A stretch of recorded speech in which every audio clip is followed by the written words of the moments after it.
So today we're joined by Dr. Dorina Bekoe, who's the Associate Professor for Conflict Prevention, Mitigation, and Resolution here at the Africa Center for Strategic Studies.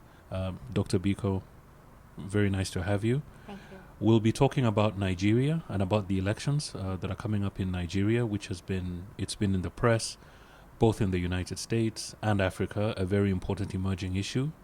So we'll just discuss a few items around that.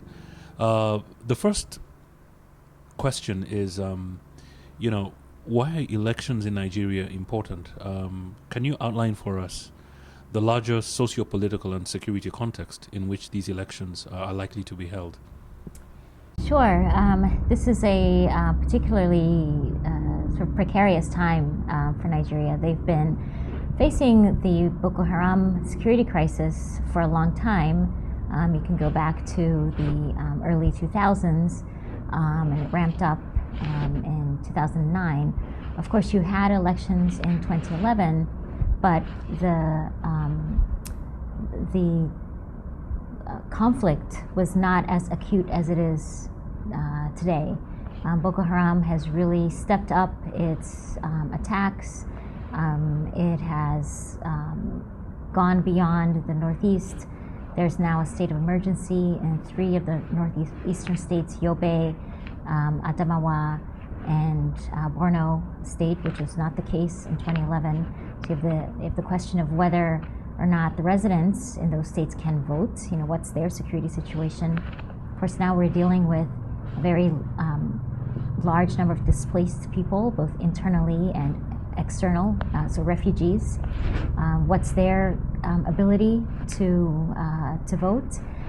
So this is, even though Boko Haram has been ongoing for many years now, more than a decade, this is now a state of conflict, and this is the context in which we're having these elections.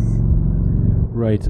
So you talk about state of conflict, these upcoming elections. You talk about the emergencies that we're seeing in those northern states that you talked about.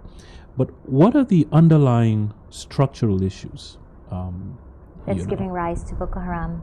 That's giving rise to Boko Haram. Yeah, this is really a long simmering conflict cleavage. We are talking about states at the periphery of Nigeria that are poor, don't see a lot of state administration, so the state doesn't actually reach to those areas.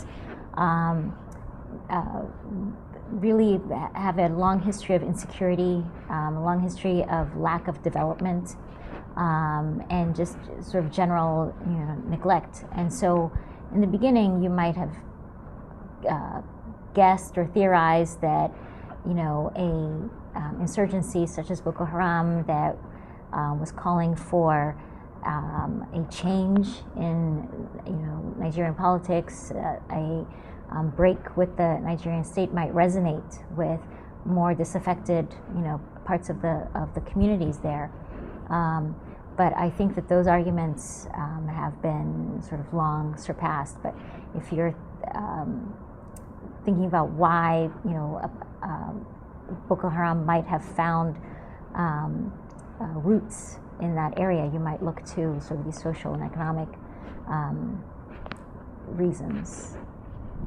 Okay, so you seem to be suggesting that underlying the immediate violence that we're seeing, the terrorism that we're seeing from this group, there are underlying structural issues that have not been addressed. And this is certainly not unique to Nigeria. We see it in many other African countries. And yet we have a timetable of elections that are coming up, this year and next year.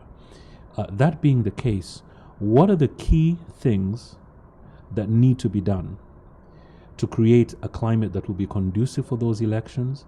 And what lessons might other African countries learn from this experience? Well, there are many parts to that question. The first is, there's some logistical issues that need to be addressed, administrative issues. One of the key things is, are the people who are eligible to vote actually going to be able to vote? So do they have key documents such as their permanent voter's card? That's been something that is a big debate now, because many millions, tens of millions of Nigerians are still without the permanent voters card, and we're just about 7 days out from this election. So is there going to be some administrative fix to that? Other countries around the continent have found other ways of using other types of identification when they were unable to either get the biometric machines to work or some other way to allow people to vote. We're not yet hearing from INEC if there's a need for some type of adjustment, but there's going to have to be some way to sort of bridge that gap if, as you inch closer to the date, people do not have that very important card. So that's for those folks, for those that do not have the permanent voters card. Then we have the communities in the emergency zones. And INEC has already said that it will likely not be able to conduct elections. And so there's a very real question of disenfranchisement. What is that going to mean for those communities? What is that going to mean for how you calculate the winner in Nigeria? They have a very specific formula of having to win 25% in 2/3 of the states. There are 36 states. So how is that calculation going to change, if at all? And so we need to sort of hear how these issues would be addressed to be able to make an assessment as to whether or not the election is free and fair and credible. Then there's the issue of security.